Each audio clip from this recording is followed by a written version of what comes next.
let's go to Robert, who's calling from Dulwich. Good evening, Robert. Hi, good evening, Nigel. Thanks for taking the call. Look, Nigel, I'm half Caribbean. Yep. I'm the son of an immigrant. Uh-huh.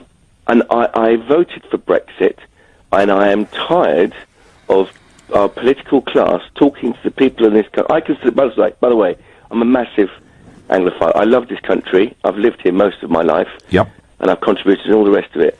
I am so tired of the political class in this country talking down to British people. I had to pick up the phone. I know you're always busy, so I don't usually bother ringing in. But, you know, the British people are an incredible race. I have lived on other parts of the world. I have lived in Asia. People here talk about racism. They have no idea what it's like for a black person in Asia, I can assure you. I am so tired of politicians using race as a cheap way to get votes. It breaks my heart when I see, you know, look, no, I'm not saying everyone in Britain is perfect, but the British people are amongst the most tolerant, the most open. It's one of the most diverse countries in the world. But all we're saying, the politicians are going to have to understand this, otherwise it's going to get messy. All we're saying is that there are pros and cons to anything in life, and that applies to immigration. And we have had 15 years, without being asked, we've had 15, 20 years of mass immigration, and all some of us are asking is it reasonable to start looking at some of the implications? Well, absolutely. To the policies? Robert, absolutely, and this is, you know, in a sense, that's the argument that I led the charge for starting back in 2004. And yes, you know, you get called all the names under the sun for daring to do it.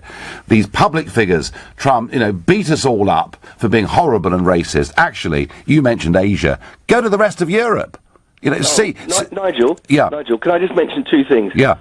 During the Brexit campaign, I was actually a branch chairman for UKIP, and I organised lots of stalls. I was physically attacked. Myself and my Jamaican friend, he's completely black. Yeah. We were attacked by these people. It was in Brixton, and they were all at left wing. They said one of them was a Labour councillor, and he was openly threatening us. He was spat on. Our school was, and you know, the left wing in this country has got nothing to do with Keir Hardie. There is nothing noble about the people who represent the left today. These politicians from the so-called left that claim to represent a so-called underclass, they do nothing for them. And I'm tired of people, you know, one guy came up to me in the Brexit campaign, Nigel, and he was terrified. He was a black man. And when the kerfuffle had finally gone, he came up and he took a leaflet, and it broke my heart. And he said quietly, "I'm going to vote for Brexit." You know, and this guy has no voice. Scared to say so. Labour, if you're a Labour voter and you're ethnic and you decide, actually, no, I'm actually against this mass immigration, I think we've got to curtail it a little bit and think a bit more about the future and how we're going to plan, they turn on you. And they're vicious people. You're right. Logic is out of the window. Robert, you and I have just talked on this phone call about legal immigration and the needs, you know, to deal with it properly and sensibly, and you and I are completely at one on that. Let me ask you, what should we do with illegal immigrants in this country?